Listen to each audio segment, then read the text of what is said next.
Well, it seems reasonably clear now. I don't know what happened. I think there's stress on a mic wire. I have to get a new mic. All right, I'm going to have bad glasses and everything else. It's going to be a fun night tonight.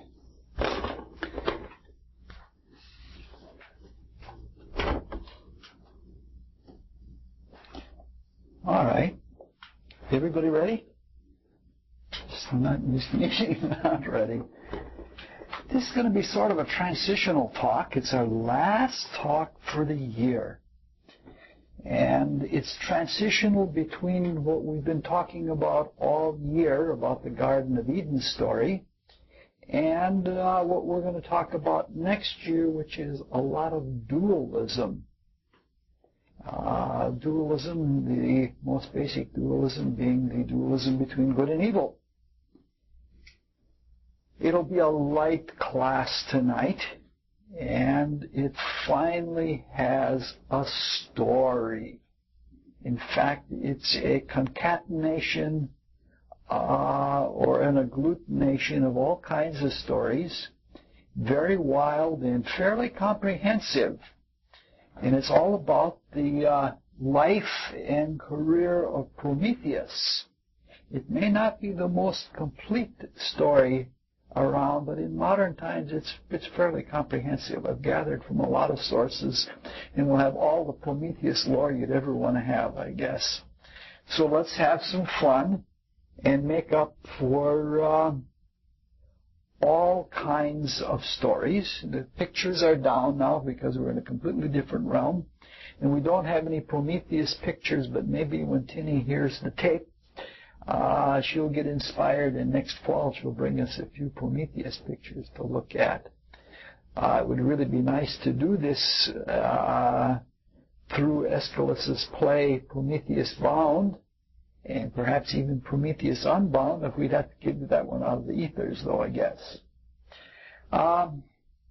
As we begin talking about the stories of Prometheus, we have to note one thing right away, that there is a lot of dualism in everything concerning Prometheus. In fact, it's usually a vertical dualism. There is a higher road and a lower road, so there is a lot of parallelism in the myth. When there are parallels of that type, you always look for double entendres. And you look for them in symbols or in images that connect the two levels, just sort of like you do in dreams. We're not going to go into a lot of the dualism. I'll mention a little bit of it here and there, so you have to keep your eyes and ears open. And if you want a really high level of the myth of Prometheus, you'll have to dig it out yourself, because we won't be mentioning a lot of them. We're only going to mention a very few that have to do with the parallels between the Garden of Eden story. The first dualism actually comes in the name of Prometheus. It has two meanings. One of the meanings is forethought. And the other meaning, strangely enough, is swastika. Not necessarily the Hitler type of swastika, but a different kind of swastika. We'll try to unwind that a little later. Prometheus also has two origins. Some say that he is the son of Eurymedon in that wild dance that we talked about 7 or 8 years ago. And others say that he is the son of Iapetus, which means hurrier, and the nymph Clymene, which means famous might. In the former case, where he is the son of Eurymedon, he would be seen as one of the 7 great titans, who along with Kronos ruled the cosmos before Zeus and his brothers and sisters. In the other case, by the way, I hope this summer, I've got to put a patch in the Orphic cosmogony tape, because that's the first time ever I'm going to go back, because it was a really important talk. It was when we were talking about hierarchy a few years ago, and we were going through Orphic cosmogony, and I missed the first 20 minutes for not having the mic turned on. And I still owe all of those tapes to Ela, now that she has so much time that she can listen to tape every day. I hope to patch those together, and if anybody, because it's both the Orphic and the Olympian cosmogonies are very important, and I've never seen them covered anywhere, at least not in that way.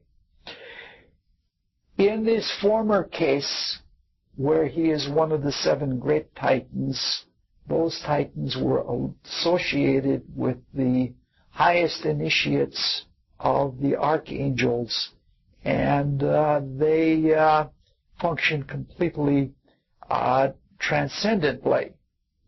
In this former case, Prometheus, as some kind of rival or higher being of that type, is associated by some archaeologists and anthropologists with the Archangel Michael as a counterpart to the Archangel Michael, and Rudolf Steiner does quite a bit with that whole idea, but we're not going to go into any of that. In the latter case, in the lower duality, the one that we're going to spend almost all of our time on, he is the son of Iapetus and Clymene, and he is then associated with the lower titans or the renegade titans.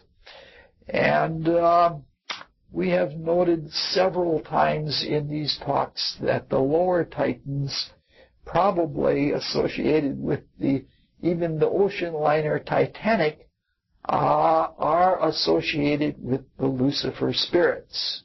We talked about that quite a bit several years ago when we were talking about the myth of Dionysus, Zagreus, Bacchus, all lumped together as a source of a mystery myth.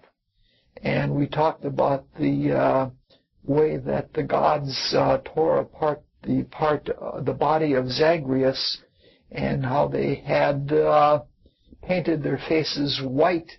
The Titans had painted their faces white with calcium sulfate, which are both associated with Lucifers. But we will leave that for now.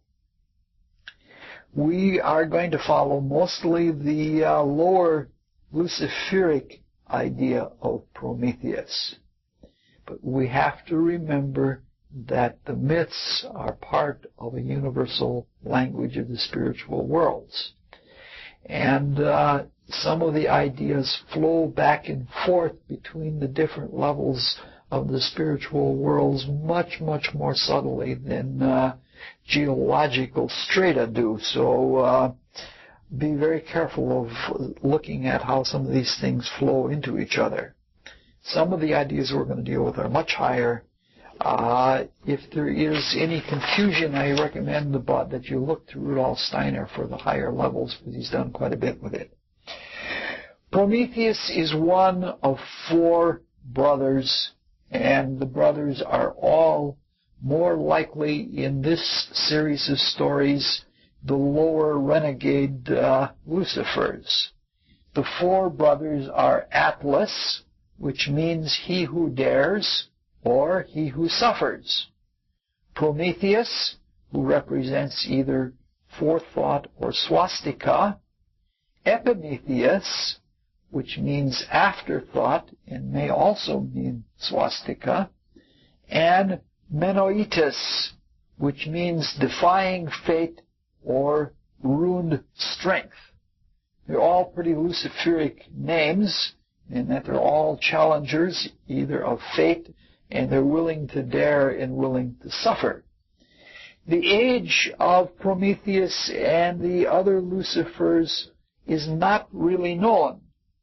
They could be generationally contemporaneous with the gods, but they have to be at least older than the younger gods, because Prometheus assists Zeus when Athena is born from his head. You remember the story, we talked about it a few years ago. I believe he had swallowed some of his own creative force, and later he has a headache, a terrible splitting headache. This is where the splitting headache comes from. And Prometheus gets him an axe, and they split his head open with an axe, and Athena jumps out in full armor. She was born whole in that way. So at least Prometheus is older than that younger generation of gods that includes Apollo and Artemis and Venus and such. In the war in heaven, Cronus and the Titans decide they want to take power back. If you remember, Zeus is the son of Cronus. We told that story in great detail. And they're usually called the Elder Titans, and they try to reassert themselves against their progeny. And a war in heaven takes place, and in this war in heaven, the four Titans, brothers that we're speaking of, Prometheus and his brothers, they're all divided. And Atlas and Menaitis decide to side with Cronus. Prometheus, being forethoughtful and foresightful, sees the way things are going, and he goes to Epimetheus, and he persuades him, we've got to throw in with Zeus and the gods, because they're going to win, and it's to our betterment to forego being with our parents or with the higher Titans, and instead to go with the gods, because that's the way things go. And the war, which we talked about some, in that war, Zeus and the gods win. And they win with the extensive help of Prometheus and Epimetheus. And I believe it's even Prometheus' counsel that they should let Briares and the giants and the Cyclopes that have been penned up for a long time, to let them loose on the condition that they will fight with Cronus. And they are loosed, and they do win the day, only to be penned back up again. In this war, Menaitis is killed. So some of the brothers are not immortal. And we know what happens to Atlas. Atlas is given immortality, but in his immortality, he has to hold up all the heavens on his shoulders, except for the few minutes that Heracles holds the heavens up. Epimetheus and Prometheus are rewarded for helping out. And according to the story, they are allowed to help in the creation of the creatures. And all of the bestial creatures, Epimetheus works on. And he gives some of them great might, some of them great size, he gives some of them cunning, he gives some of them speed, and some of them he gives flight. And so much does he reward the different creatures that when it comes to Prometheus to give the humans something, there's nothing left. So Prometheus has to give them fire. But that's quite a long, long story, the way they are given fire. Prometheus takes clay, and he takes water from a Panopean spring, and he forms the humans. And he has Athena breathe life into the humans though some say that the human soul comes from the four elements, that doesn't necessarily have to be contradictory. They can both be true at the same time, but I don't think we're going to go into that. Athena loves Prometheus almost like a father, since he has had to do in her birth, and she teaches him architecture, astronomy, mathematics, navigation, medicine, metallurgy, and all the useful arts. Now this is pretty curious because Prometheus is actually older than Athena, and she ends up teaching him all of these things. I think what the story is trying to say is that Prometheus, though very wise and very intelligent, belongs to an older Titanic kind of consciousness. And he cannot clearly objectify these kinds of cunning arts or these kinds of deliberate arts until Athena, being a moon god and associated with a more material kind of mentation, comes along and teaches them to him. Prometheus loves his creations, the humans, and so he passes on all of his knowledge that he gains from Athena, and all of these abilities, he fuses that into the humans so that they have the same kind of consciousness. Now, Prometheus is always some kind of an extremist, as we know about the Lucifers, and he tries to excel such that he tries to make the humans even greater than the gods, which in a way this is true. We have a kind of liberty and a kind of freedom that no other being possesses. And it is because of the influence of the Lucifers. We are in this cosmic exile where we have only this external kind of consciousness, and it's only a brain-mind kind of consciousness, but no other being in the cosmos has that. No other of the gods sees the external worlds the way we do. And it's a really great thing.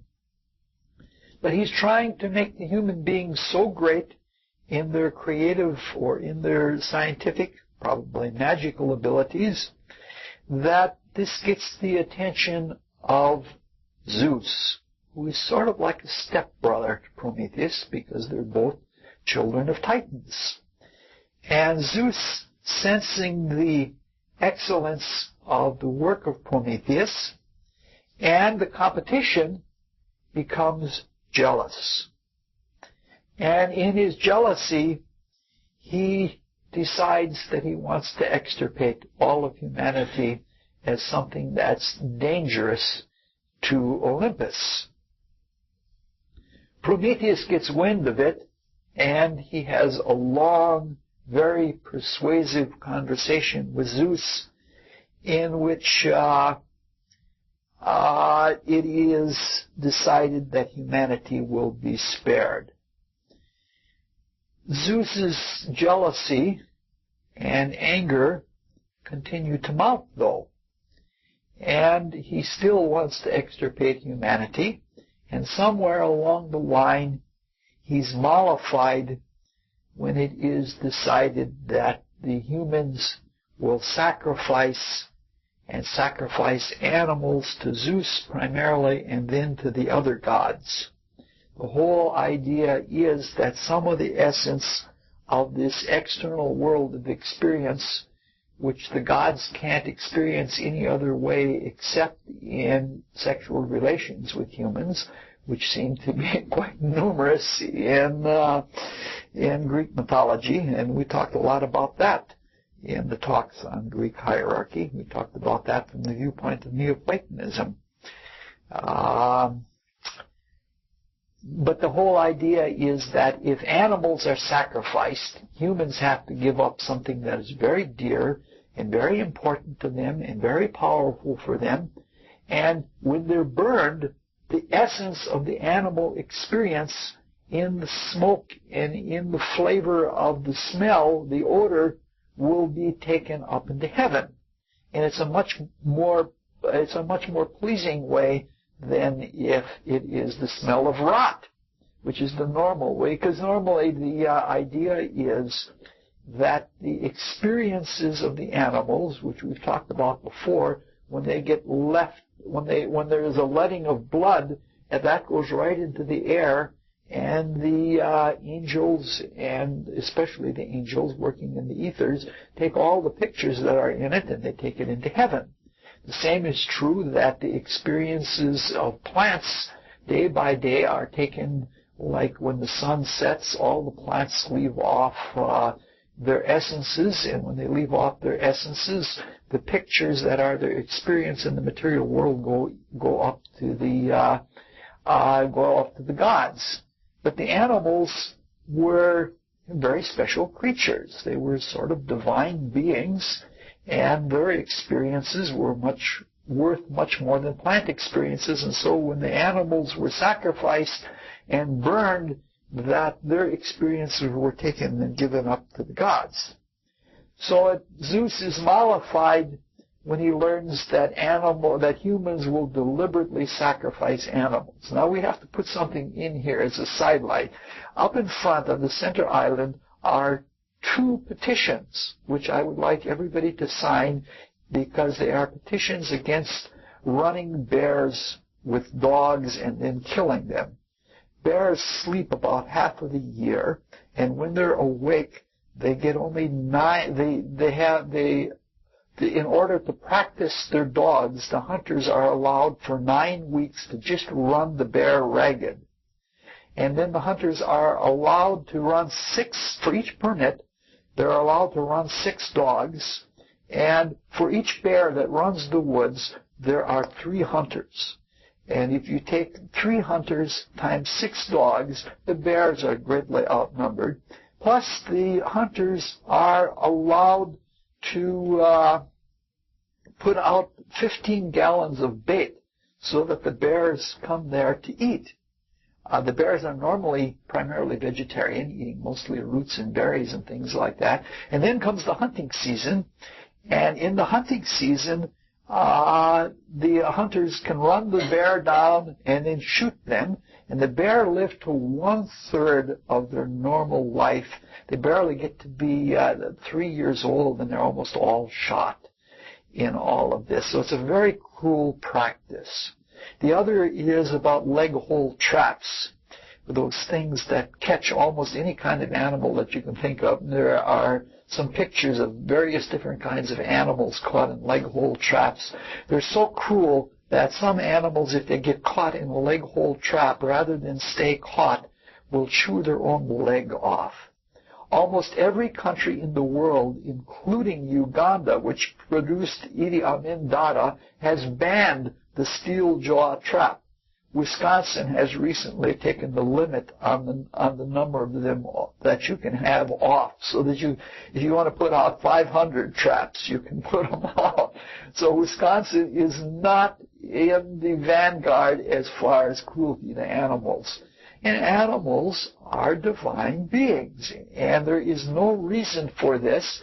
It is not necessary to do any of this. So if you have any compassion, read the literature over and read the petitions over. But please sign it if you have any kind of inclination to stop cruelty to animals. It's really amazing what I've been learning in this. I've had the petitions now for about a week and a half. And you should hear the excuses that people will give for not signing a petition. I couldn't believe it. They're non sequiturs. They have almost nothing to do with cruelty, cruelty to animals. People want to be associated with this organization. This is not this organization or that. This is about animal suffering. So I'm on a rampage here. So this is my soapbox part of the whole thing. But eventually, Zeus is mollified that he's going to have all these special sacrifices made to him, especially the sacrifice of the bull. But this raises another dispute. The gods want to appear modest, and they don't want the humans to have to sacrifice the whole animal. And so the gods all gather at a place called Sikyon, which means cucumber, probably where the wild cucumbers were first domesticated. I have no idea. And they have a big dispute about what parts of the animal are going to go to the gods and what parts of the animal are going to go to the human. About this time, Prometheus is being recognized for all of his great wisdom in producing the beautiful human beings and protecting them and teaching them all of these wonderful things. And he's seen as sort of brilliant. And so the gods decide that Prometheus should come up with a way to decide what part of the animal is going to go to the gods and what part is going to go to the humans. So Prometheus gets a bull, and he kills it, and he flays it, and out of the bull's hide, he makes 2 sacks. Out of the skin from the belly, which is usually undesirable skin, in that sack, he puts all of the flesh and all of the organs. In the other part of the skin that's lined with fat and it looks really good, he throws the bones in there. And he brings it to Zeus and he says, all right, you're the chief of the gods. You choose which you want. And Zeus falls for the ruse and he takes the fat-lined skin bag and opens it up and he sees nothing but bones. He's outraged, especially when he finds out that Prometheus has been laughing behind his back at how he fooled him. And Zeus takes revenge, and he nods his head, and when he nods his head, what he says is, that's the word. And he nods his head, and he says, let them eat their flesh raw, meaning to say, no fire for the humans. Prometheus is foresightful. He sees this is coming, and as the pronouncement is being made, he's on his way up the back stairs to Olympus, nominally with the idea that he's going to visit with Athena, since they're such good friends. But what he does is he takes along a piece of ash wood and the stalk of a yarrow, a big, thick yarrow stalk. And what he does is he goes past the chariot of Helios. He lights the ash wood, which burns especially hot. And if you make charcoal out of it, it makes enormously hot charcoal. It was used in all of the forging of ancient times. It was charcoal made out of ash wood. And he then takes a little coal from that and he puts it in the hollow pith of the fennel stalk, and he douses the torch, says hi to Athena, and runs back to Earth. And he gives the fire to the humans, and they then have fire. And he sort of has skirted the command of Zeus. It's actually a defiance. And if you're interested, Phoronis, the brother of Io, who was one of Zeus's lovers, we talked about her at one time, was the first to use fire. And Talos, the son of an ash nymph, also uses the ash charcoal for smelting, to give the humans weapons to make them equal to the gods, since they don't have the thunderbolt of Zeus and the magic. Since they've been exiled onto Earth, they need weapons, and all the weapons are produced via the ash nymphs. Zeus now recognizes he can't really take it out on humanity anymore, which creation he's jealous of. He's got to do something about Prometheus. And so he swears again, and the punishment for Prometheus is that he is chained naked to a pillar of rock in the Caucasian mountains. for all of eternity, he is to be chained to the Caucasian mountains naked. And while he is chained there, a griffin or a griffin vulture gnaws at his liver all day long while the light of the sun is out, and while when the sun goes down, the liver regenerates itself. Out of the blood from which that comes out of his liver, it falls to the ground, and where it falls to the ground, the two-stalked saffron crocus springs up. And the saffron crocus has two connections that we're mildly interested in. One is that its blood red juice is used much later on in a lotion that Medea uses to protect Jason when he has to yoke the fire-breathing bulls, and this lotion keeps him from being burned. And this is part of his quest for the golden fleece. And the quest of the golden fleece we never went into, because when we went into quest myths, we took the quest of the Holy Grail instead. And in the same way that the quest myth of the Holy Grail is the myth that changes from the Aries period to the Pisces period, quest myths always have to do with changing of precession of the equinox. The quest myth for the golden fleece is when things changed from worshiping the bull to worshiping the sheep and ram as it was in the Aryan Age. So there was that kind of transition. The other connection is that the pollen from these same crocuses is used to make herbs, and out of those herbs, Ela makes some of the best fried potatoes you'd ever want to eat. Some of Ela's famous saffron fried potatoes. I was almost going to mention to Ela before she came that since we were going to be talking about them in the class, it was only due that she should bring a sample along for the whole class. But since the class wants to be fed on wisdom, they would have to be spent somewhere. And I would get my share of them. But Zeus also takes some revenge on humanity. And what he does is, like Prometheus, he gets into the clay and he makes this exceedingly beautiful woman. Beautiful like no other woman before, and he has the four winds breathe life into her. And he has all of the goddesses make adornment for her. It's again the whole idea of covering up nakedness. But the way he makes her, she's gorgeous, but as gorgeous as she is foolish and curious and mischievous. And she's the first of a long line of women, the bimbos in Greek prejudice. The Greeks thought all women were bimbos.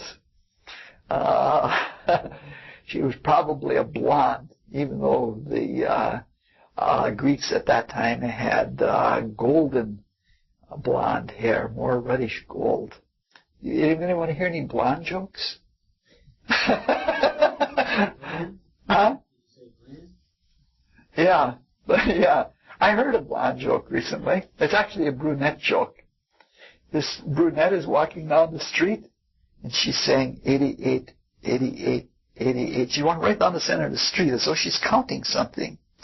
And the blonde on the sidewalk, as she goes by, sees her and gets curious and starts following after her and thinks it must be something special. And they're both going down the street, 88, 88, 88. All at once a truck comes running down the street, and they keep right on going. And at the last minute, the brunette jumps out of the way, and the blonde keeps going 88, 88, and the truck runs her right over.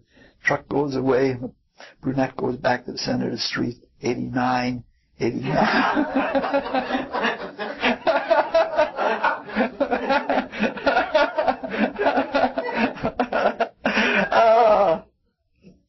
I told you it was going to be a light, fun night tonight.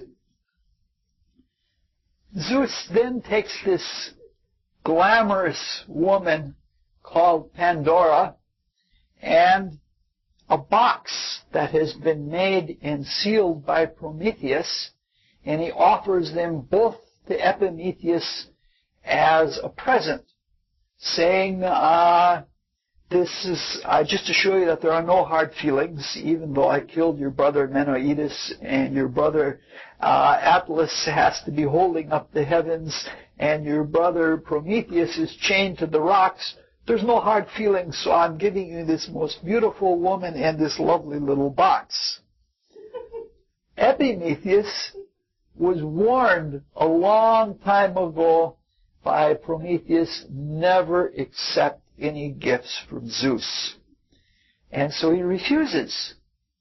And when he refuses, Zeus starts to get angry.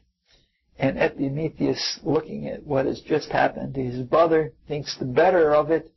And he says, well, I think I'll take you up on the offer. And so he marries Pandora. So this is again a story. This is another Eve story. The Lucifer spirit marries the mother of all. And he goes to live on earth. And he commands the command that should never be. He tells her, never look in the box. If he had just set the box aside, probably nothing would have been done. But her curiosity, she's filled with curiosity, this goes on. Zeus, in the meantime, has got to cover his behind, so he goes around telling all the gods that he did all of this because Prometheus had a backstairs affair with Athena. Even though it's known that she's a virgin, he lies to cover up. Eventually, the idle curiosity gets to Pandora, and she opens up the box. And in the box were all of the spites. And Prometheus had sealed up all of the spites. I don't know if you remember the spites, but several years ago when we were talking about the Greek creation stories in hierarchy, there was a whole dark side of creation that in the night side of creation rather than the day side of creation, all of the evils that you can think of were created, and the spites were among them. And what Prometheus did is he sealed them all up in this box because he didn't want them, even by chance, to get to humanity, because humanity was his darlings. When it was opened, the spites were released, and they were not only released, but they were angry. And the first thing that they did is they stung Epimetheus, and then they stung Pandora, and then they flew out and they stung all the rest of the mortal humans. Among them were old age, labor, sickness, insanity, vice, passion, and a number of others. Pandora slams the box shut immediately, but not quick enough. So most of the spites get out, and only one spite is left, and that is delusional hope. And if delusional hope had been released, and they were stung by that, they would have all committed mass suicide. So they didn't have delusional hope, they just had regular hope, and so they didn't all commit suicide, and we're going on and on. The story breaks off for a long, long time, and much later, after many generations of suffering, the Redeemers start to be born. And among the early Redeemers, the primitive kind of universal hero or initiate is Heracles. He's very primitive. He does everything by brute force. And he's on his 4th of his 12th labors, which are the rungs of the ladder of his apotheosis. And he is hunting for the Erymanthian boar. And he is in Erymanthia, and he has just killed a pirate or a bandit named Saurus, and he's being entertained by the centaurs. at the mouth of their cave on the mountainside. And the centaurs are sort of a mixed bunch. For the most part, they get pretty rowdy, especially after they have had something to drink. Except for one, and that is Chiron. And Chiron is universally good, and he teaches a lot of the heroes, and he does a lot of healing and such like that, and he is even immortalized. While Heracles is there, Pholos, who is the son of an ash nymph, and of Silenus, the chief of the satyrs, he's one of the lead centaurs, and he offers Heracles some roast meat that he's just made. And Heracles, being a primitive, says, "I only eat raw meat." And he pushes it aside, and he refuses the gift. And he goes into the cave, and he opens up the communal wine jar of the centaurs. They say, "Hey, you can't do this." But Heracles says, "No, you don't remember, you don't know the lore of this. You remember many generations ago, Bacchus, when he was still mortal and touring the earth, he said he left this jar of wine here for this very day and this very occasion." But the centaurs are still grousing, and so a brawl comes. It's Heracles against the centaurs. Twice in his career, Heracles fights with the centaurs, and in this case he's bashing them with boulders and using his club and a whole bunch of other things. And their protector, he actually causes it to rain so that his bowstring will become limp, but it still doesn't. He kills a few of them, and as the rest are racing away, he fires an arrow, and the arrow goes through the arm of Elatus, and it comes right out the other side, and it goes into the knee of Chiron, the one that Heracles certainly didn't want to hurt in any way. And Chiron is the great healer, but now he is in pain, and because he has been granted immortality, it is immortal pain. So Heracles has been trained by Chiron, and so he goes and gets vulnerary herbs, and he does something of the healing, but the pain can't be taken away. We'll just leave the story sit there, and it comes tied together a little later on. And a few years later, when Heracles is on his 11th labor, at first there were only 10, just like there were only 10 commandments. But then Hera, when she sees he's going to succeed, she avoids 2 of them, and he has to do 2 more labors, and he's on the 11th. And the 11th is collecting the golden apples from the garden of the Hesperides. This has to do with the wedding of Zeus and Hera. We talked about that a few years ago, and I don't want to bore you with retelling the story all over again. Probably nobody in the room heard it all. But at any rate, they are protected. The tree that they grow on is protected by a dragon that wraps itself around the bottom of it and such like that. And Heracles realizes he needs help. And so he applies to Prometheus for help. And Prometheus is still an independent, but for the time being, he is an ally of Zeus now. Even though Zeus has condemned him to be on the rock forever and ever, Prometheus, with his foresight, becomes an ally of Zeus because he sees it's a good thing to do. And he also sees that he's eventually going to get free from the rock, and he doesn't want to be put on it again. So he helps out Heracles because Heracles is Zeus's son, and Zeus wants him to win immortality by doing these 12 labors. So he gives Zeus guidance, and he gives Heracles guidance, and Heracles gets the apples, and he goes on a journey. He goes on a journey across North Africa from west to east, because Prometheus is also east of Eden, because the Caucasian mountains are east of Olympus. It's the same symbology is there.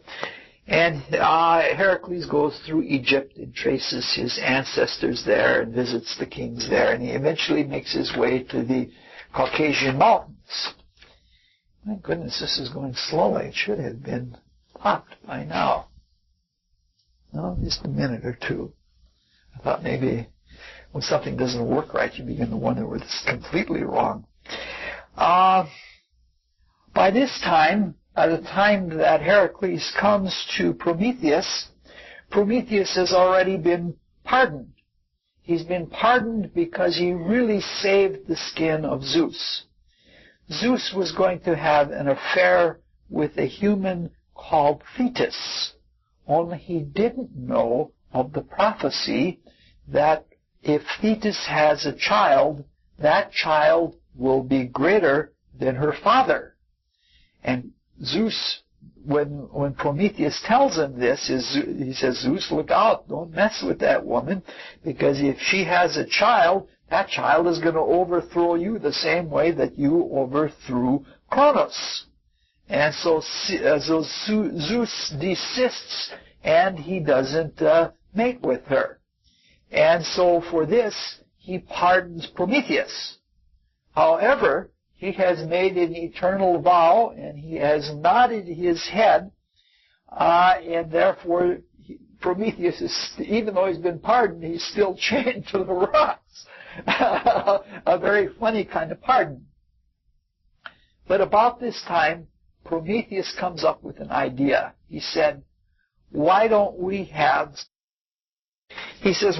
make a ring out of the piece of the chain, and we'll take a chip of the rock out of the pillar, and we'll put it as a setting in the ring. This becomes the first ring that is ever made with a setting.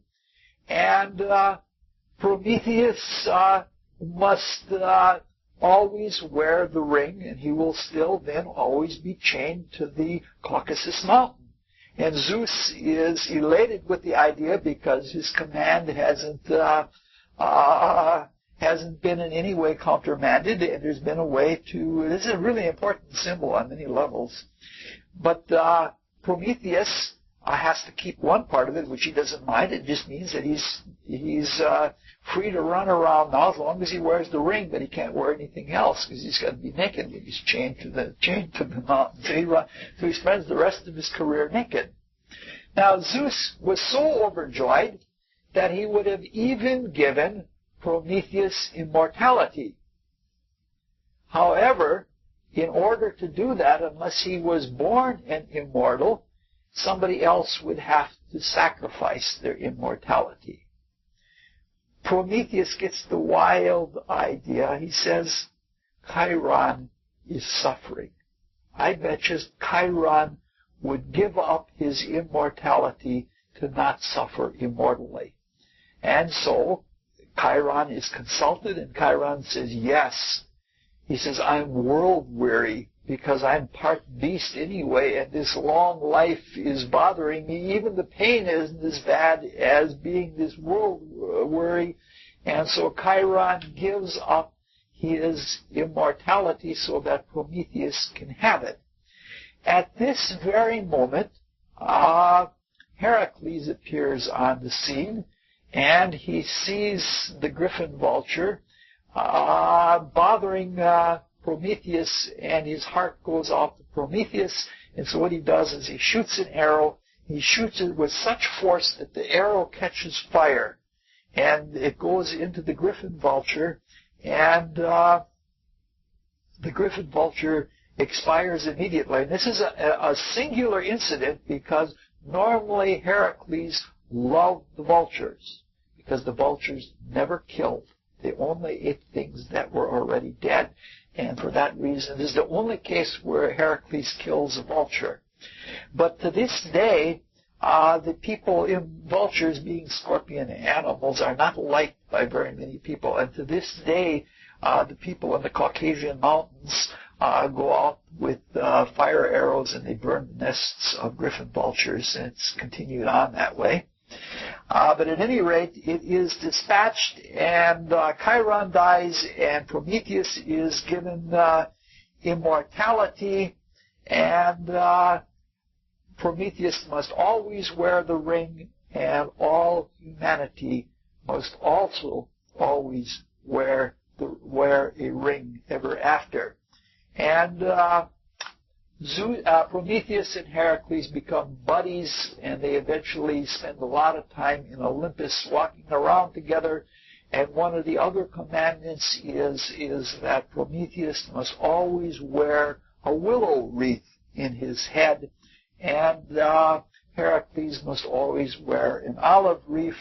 And Zeus takes the flaming arrow and puts it up in the heavens as the constellation Sagitta, which is very close to the constellation of Heracles, and that constellation is in the lune of the constellational sign of Scorpio, the sign of the Lucifers. And that's the end of the story. With immortal things, there is no end, and it goes on and on. Obviously, there's a lot of story here. We could probably spend a whole year on that, but I don't want to do that. I'm just going to whip through here very quickly. I only have 16 pages of notes on it.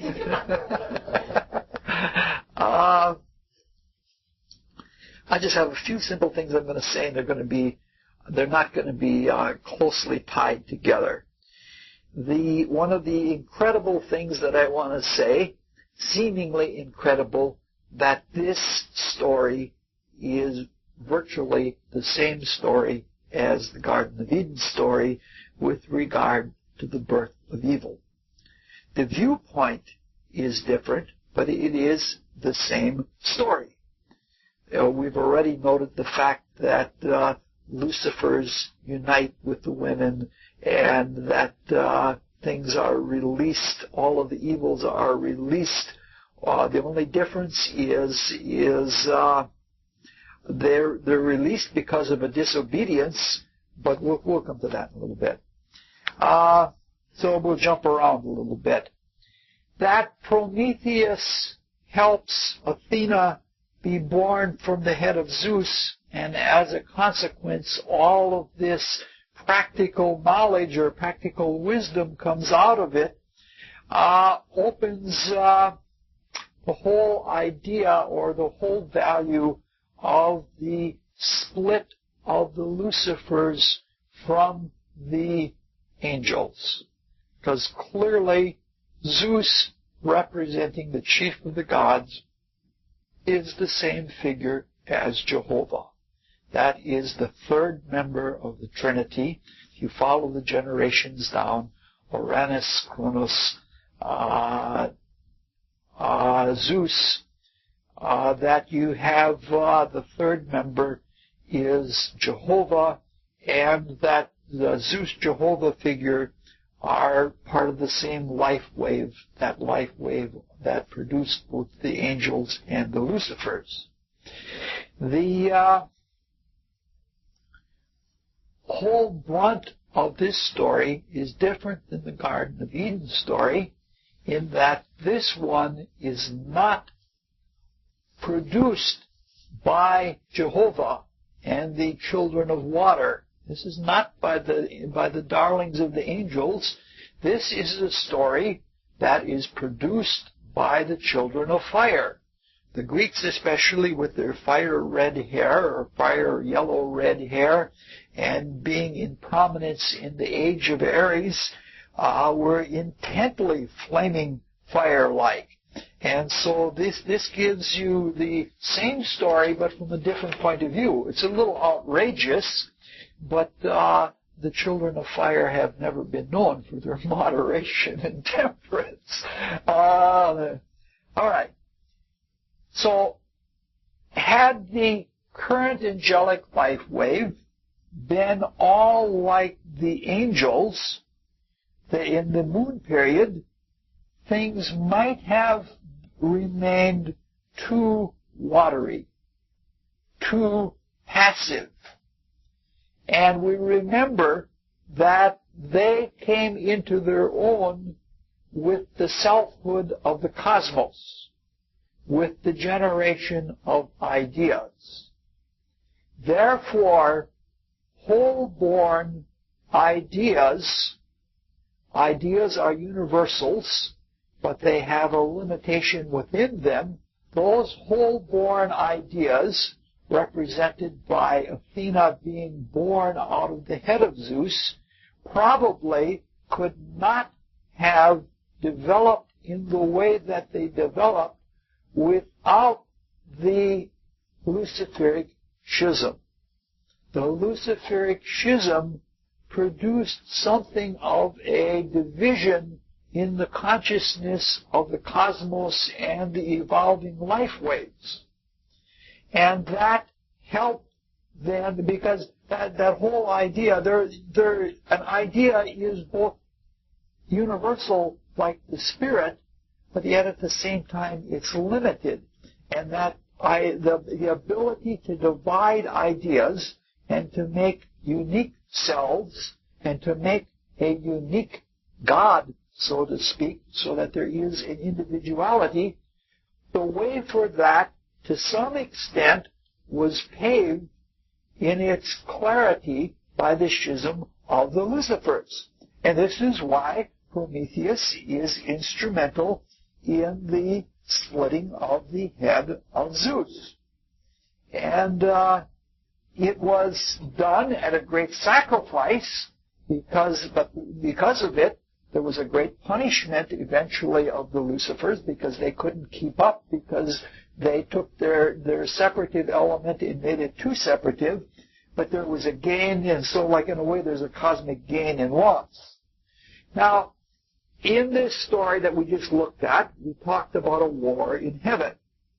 But it is not the same war in heaven that we talked about in the Garden of Eden story.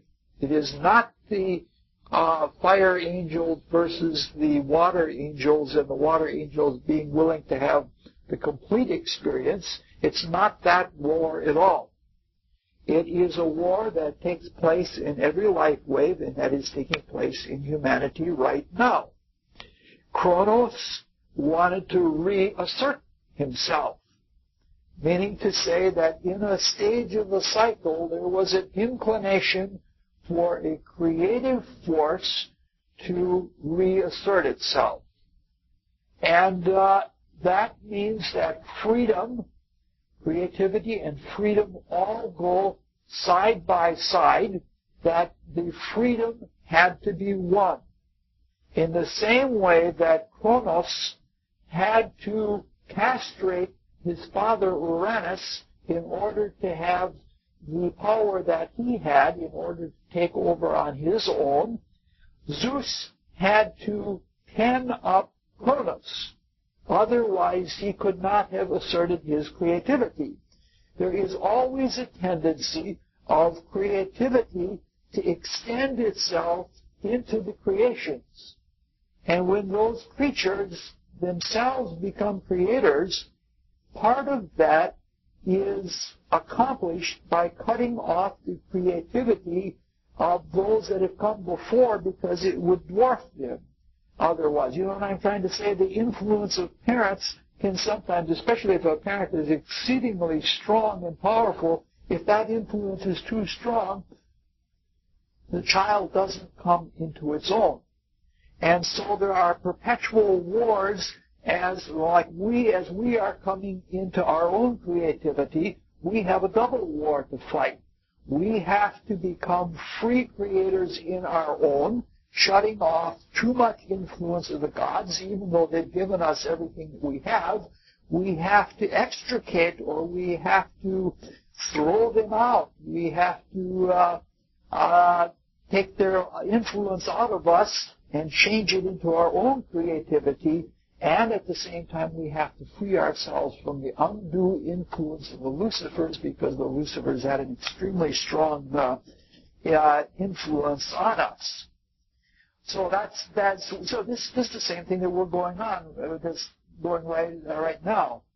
Now, the release of Kronos has something much, much deeper, and it's something that I haven't talked about at all because it's a subject that's so deep I don't know how to go into it. what is implied here is something much beyond the war in heaven that we have just spoken of, freeing ourselves of the hierarchies above as we come into our creativity. And it goes beyond the war in heaven that we spoke of in the moon period, where the angels and the Lucifers fought for supremacy, where the brightest of the angels fell. There is this myth of Kronos slaying his children. So perhaps the chain of the origin of evil goes back much more deeply than we have traced it. We have traced it only to the moon period, that part of the creation when we were animal-like and the angels were human-like, and there was a rebellion among them. This goes back all the way to the myth of the Kronos slaying his children. And esotericists claim that this myth is that in two periods before the moon period, in the very first period of our creation, called the Saturn period or the Kronos period, Saturn slew his children. That is, we as human beings at that time were mineral-like. And for some reason, when we were immersed out of the universal consciousness, the bliss of universal consciousness, even though we agreed to it, when we were immersed in the creation, some of us resisted the evolutionary work. We were like hard stone, where the hammer bounces off. Have you ever hit a hard stone and with a sledge or something like that and have your hands ring? They buzz after a while. And we resisted taking form or taking shape. Now this is an exceedingly, our purpose as minerals, always in the mineral condition, is to give stable form.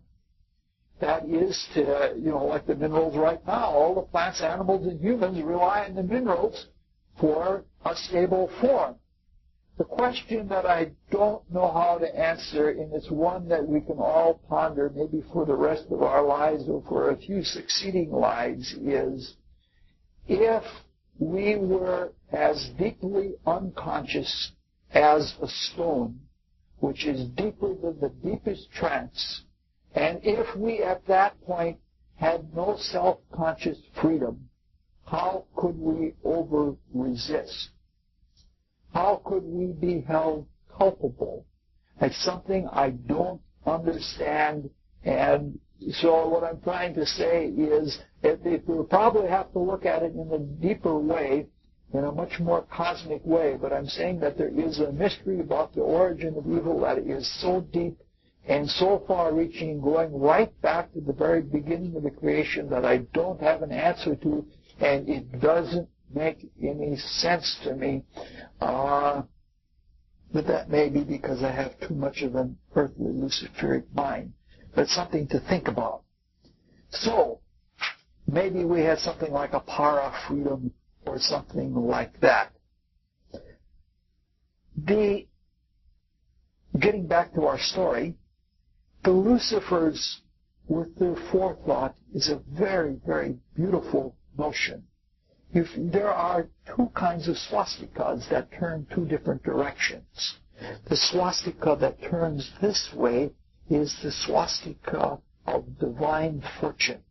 The swastika that turns the other way is the swastika that is a passive, receptive kind of consciousness. So there is a Promethean swastika and there is an Epimethean swastika. The Promethean swastika is voluntary. Only Prometheus was much too voluntary that he got himself into trouble being not only a person of the times and not only a precedent setter, but trying to be a person of the future and a bit overconfident in that. So it was overly ego. And so what it says is that the Promethean consciousness, or the consciousness of forethought, where one thinks ahead and thinks creatively with the Promethean fire, sets the mark of Cain, sets the swastika spinning in the forehead, sometimes called the mark of the beast, sets it spinning in such a way that in that kind of concentration the moment is expanded so that forethought has foresight. And so Prometheus sees things, he sees the outcome of the battle before it takes place.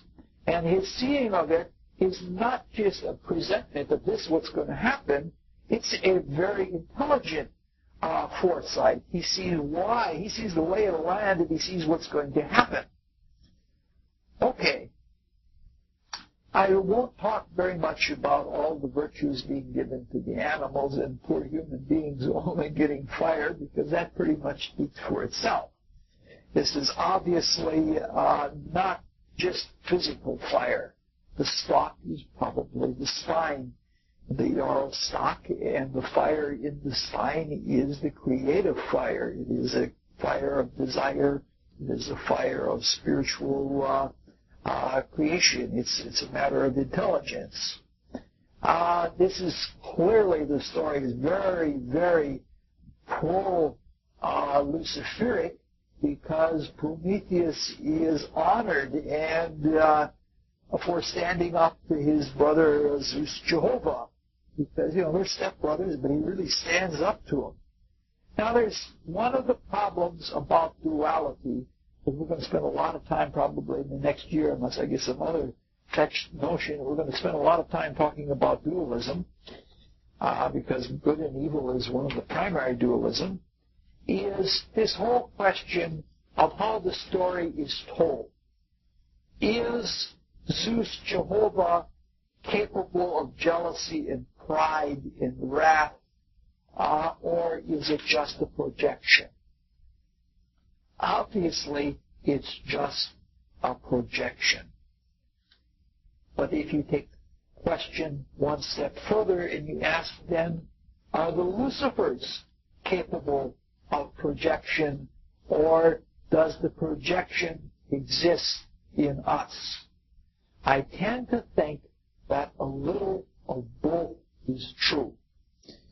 Projection and fantasy are both the consequence of dualism.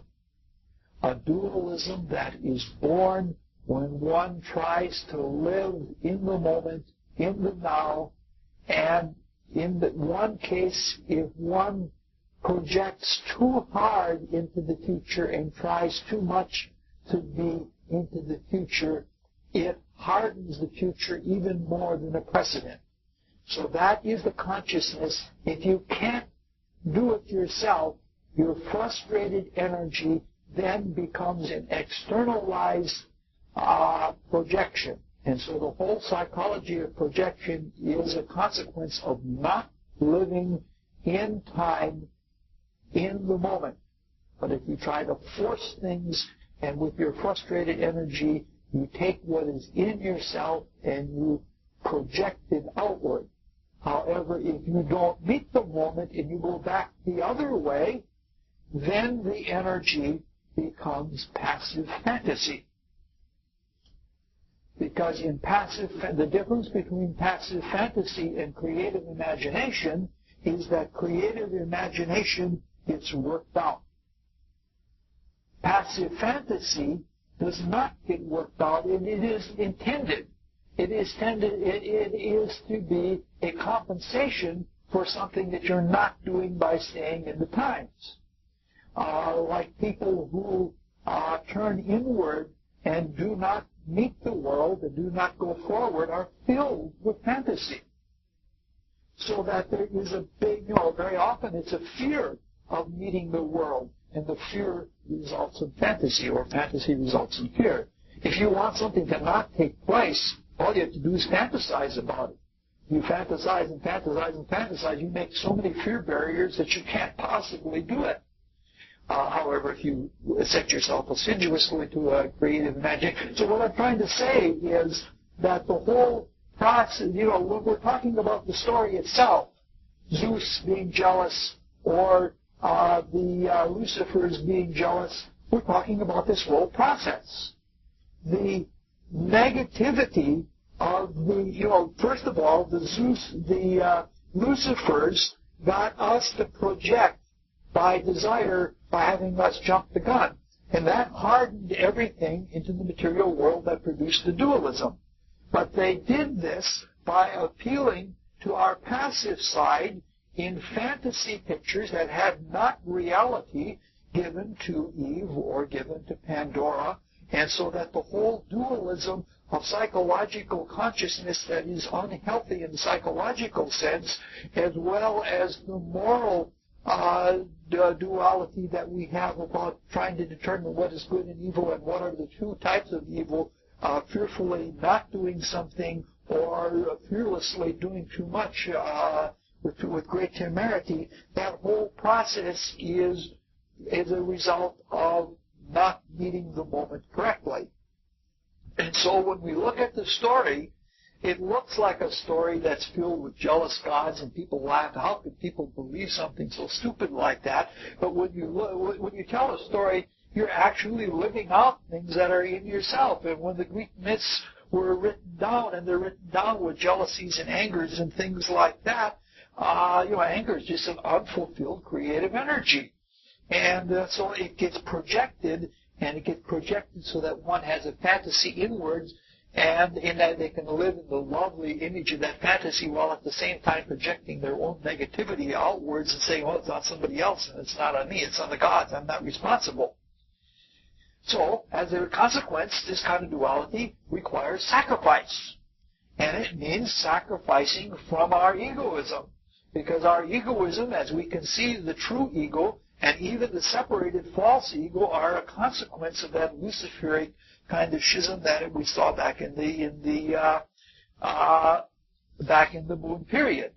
So it is only when we sacrifice self again and sacrifice self over to the divine beyond ourselves in the transcendent sense that we can get beyond the schism, because when we get to that realm of life spirit, as we saw in the last talk, we have that complete unity that we're looking at it from the viewpoint of unity and not from the separative division, which, while it may be there, is not what is accentuated. It seems very important that it had to be from the sun chariot, because the sun represents the divine fire, the creative fire, the progenitive fire, that it was given to us.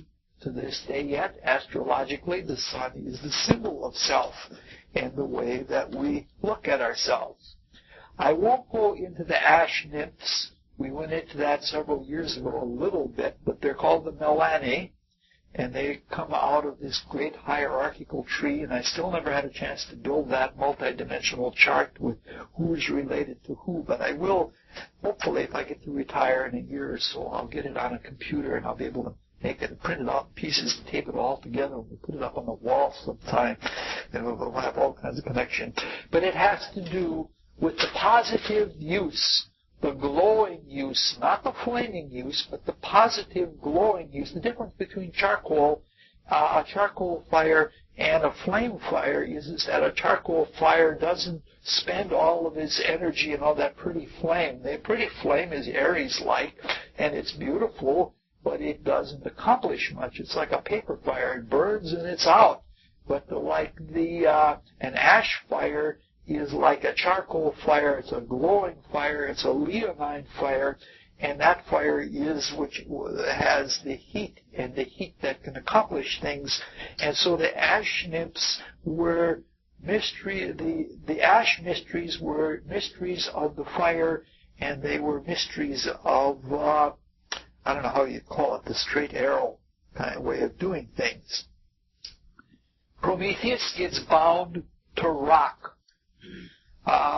This is really, because this is again projection. Because he tried to force the issue, he hardened the resistance.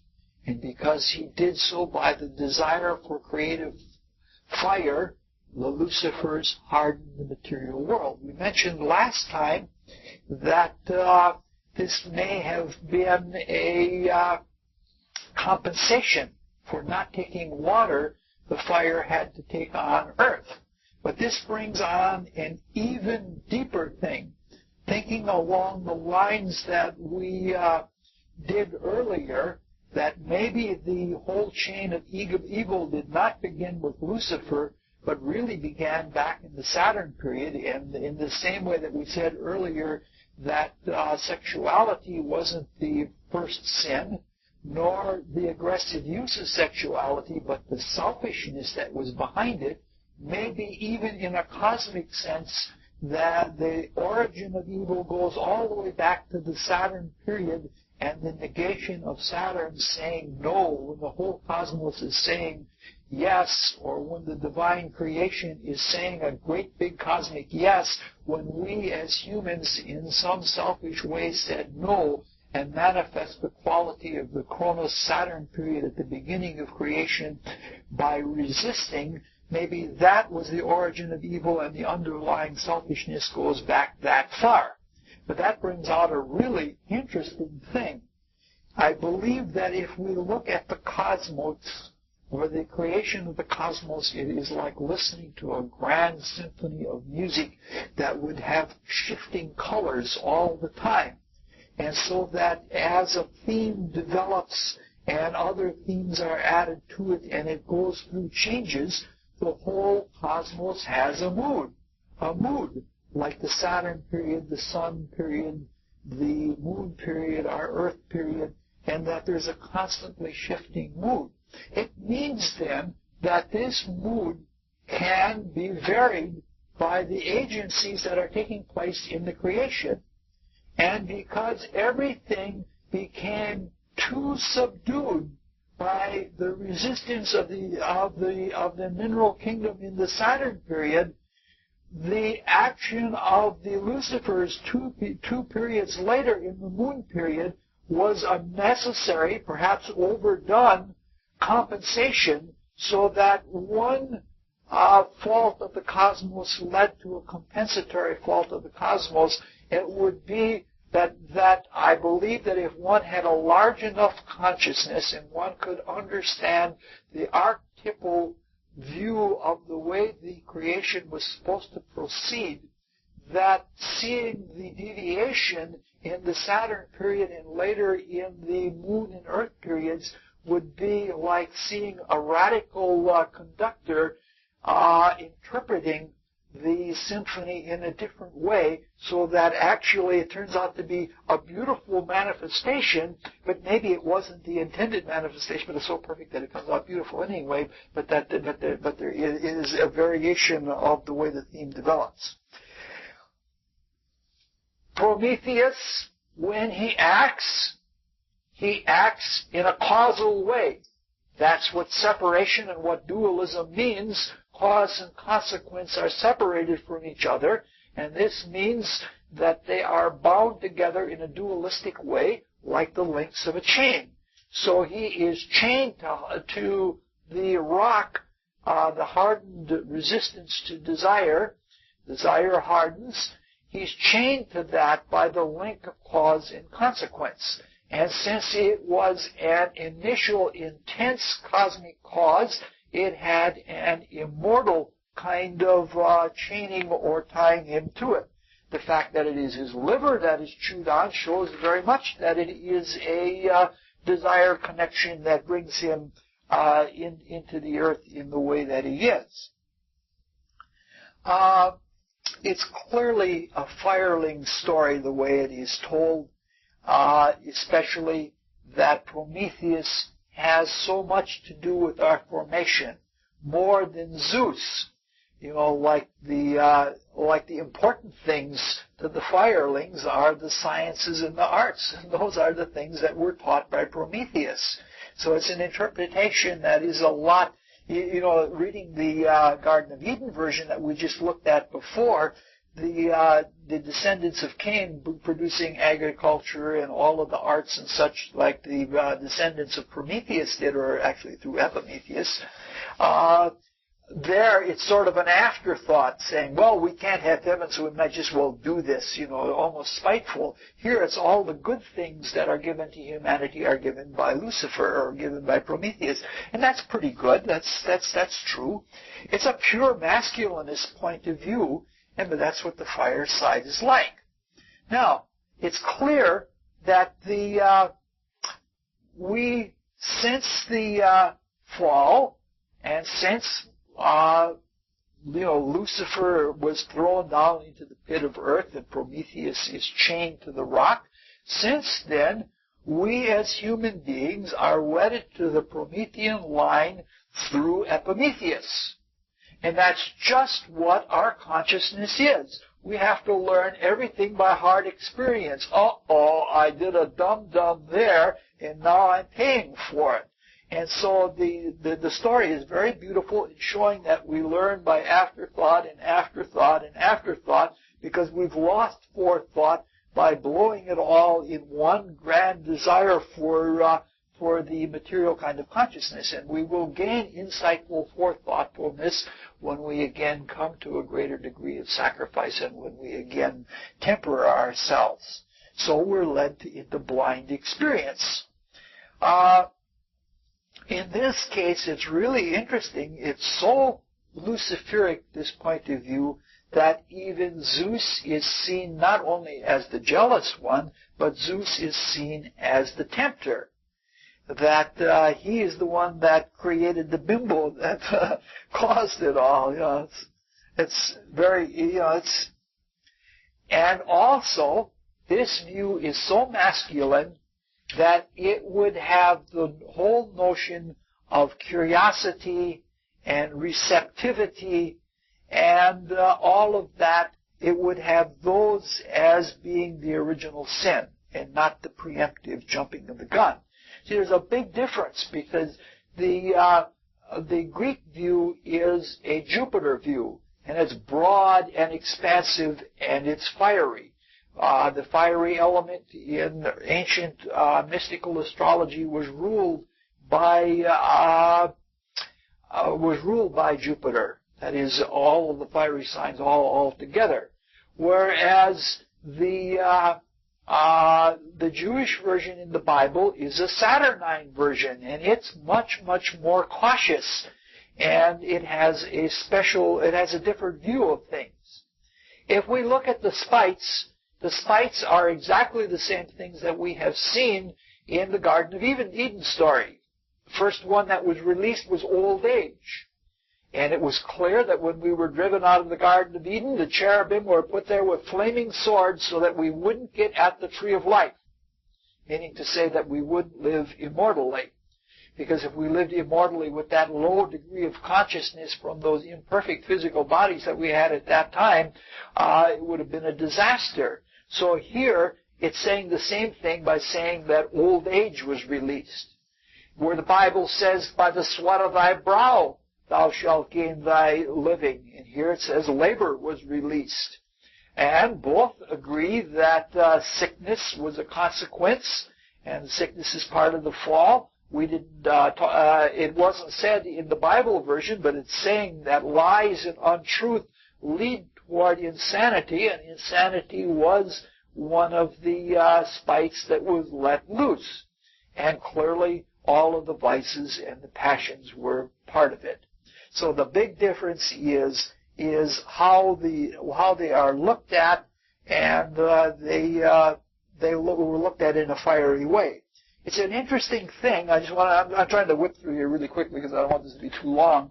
It's an interesting thing that delusional hope never escaped, but apparently sometimes it must escape. Because recently I've had to deal with another person who knew about mystical knowledge that wanted to suicide. And the whole idea is that if I suicide, I will be in the heaven worlds, not realizing that you could be in the heaven worlds and not be in a heavenly state, meaning to say that you might have as much pain.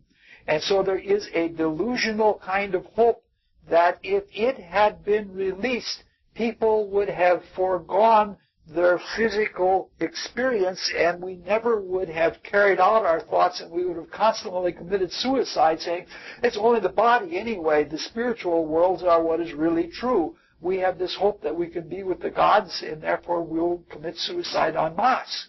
And that's just what happened with the Heaven's Gates people. They committed suicide because they wanted to go to a higher level, and they had the delusional hope that they would be raised to a higher level. And so, as I'm putting together the notes and what the Greeks claimed in their ancient mystical psychology, the way it works out the way it works out is it's so beautiful that it relates to the world. Yes. Apollo didn't have that much to do with the humans. We did have a number of Apollo stories a few years ago, but yeah.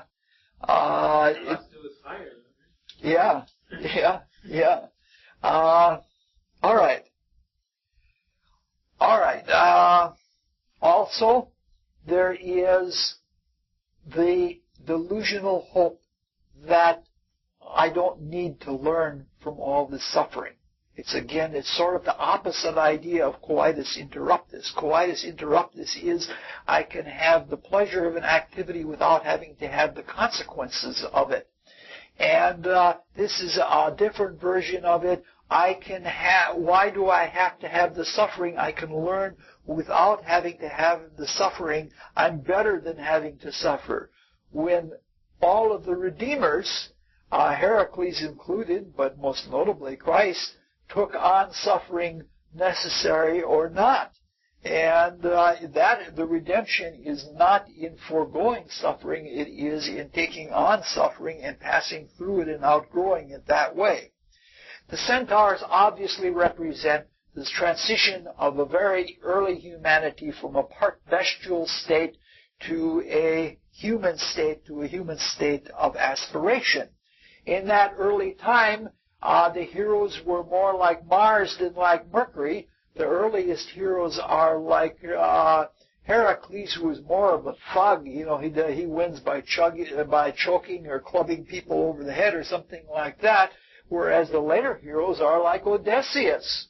And Odysseus calculates his way through it and figures his way through it. There is one thing that is foreshadowed, and that is the whole idea of cooking and wine. At a certain place, when we fell into the earth and we gave up that creative power, the ability to so much had to be put into our physical existence and the building of the brain consciousness that we couldn't overpower food totally. And so we had to take an external fire to supplement the internal fire, and therefore we had to go for cooked food. Again, if we get to the point where we are thoroughly positive, if we do it before we're thoroughly positive, it'll overwhelm us. We will be, again, able to take everything raw in a way like Heracles. But once you get into the eating of meat, then you need something for the inward imagery and to to supplement the inner fire, and that's where alcohol comes in. And so wine becomes part of the whole process. As history progresses, or as the story progresses, the prophetic nature of Lucifer becomes true. Humanity becomes all more important. We have made the path different, and now it is up to us to call the shots.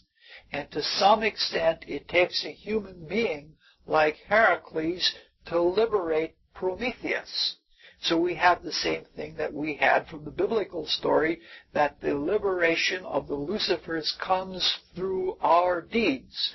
when we have taken this deeper, more earthly path that involves the use of the brain mind to gain experience in a mechanistic type of way, when we come through that and sacrifice those fruits only with the attitude, a different attitude than the attitude of Cain, then we become the redeemers of the Lucifer spirits. You might say that Prometheus is as much bound to us as we are bound to Prometheus, and so there is that kind of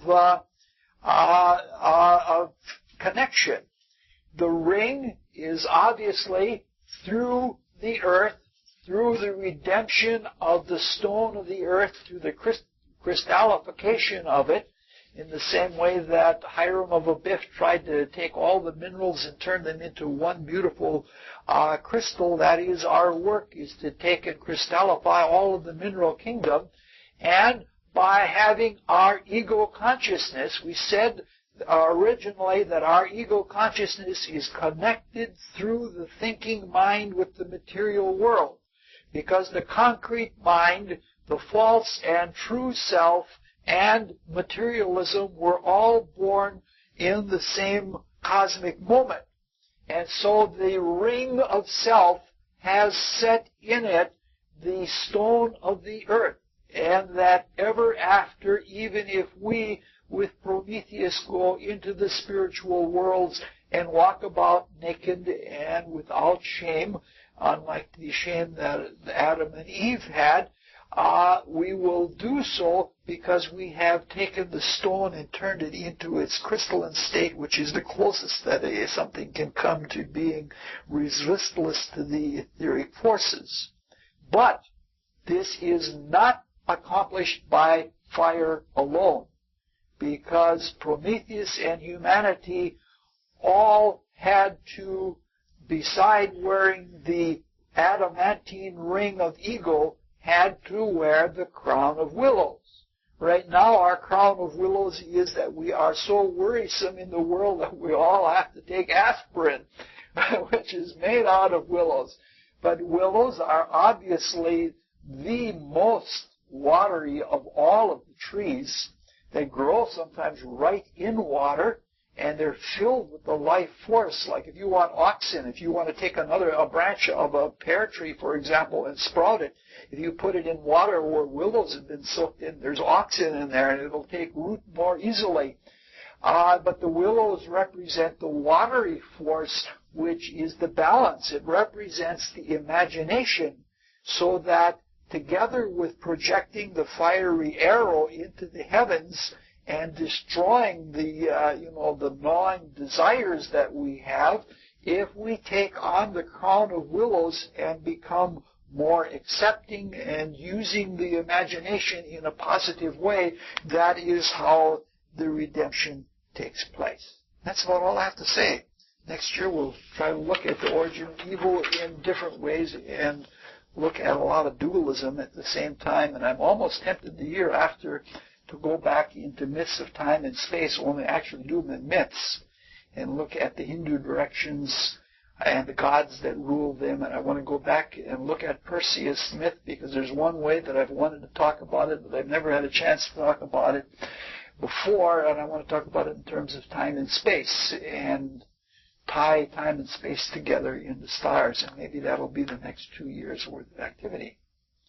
We've had a fun year, and we actually even told some stories. It took the whole year before we got the stories, but we did it. Any questions? No.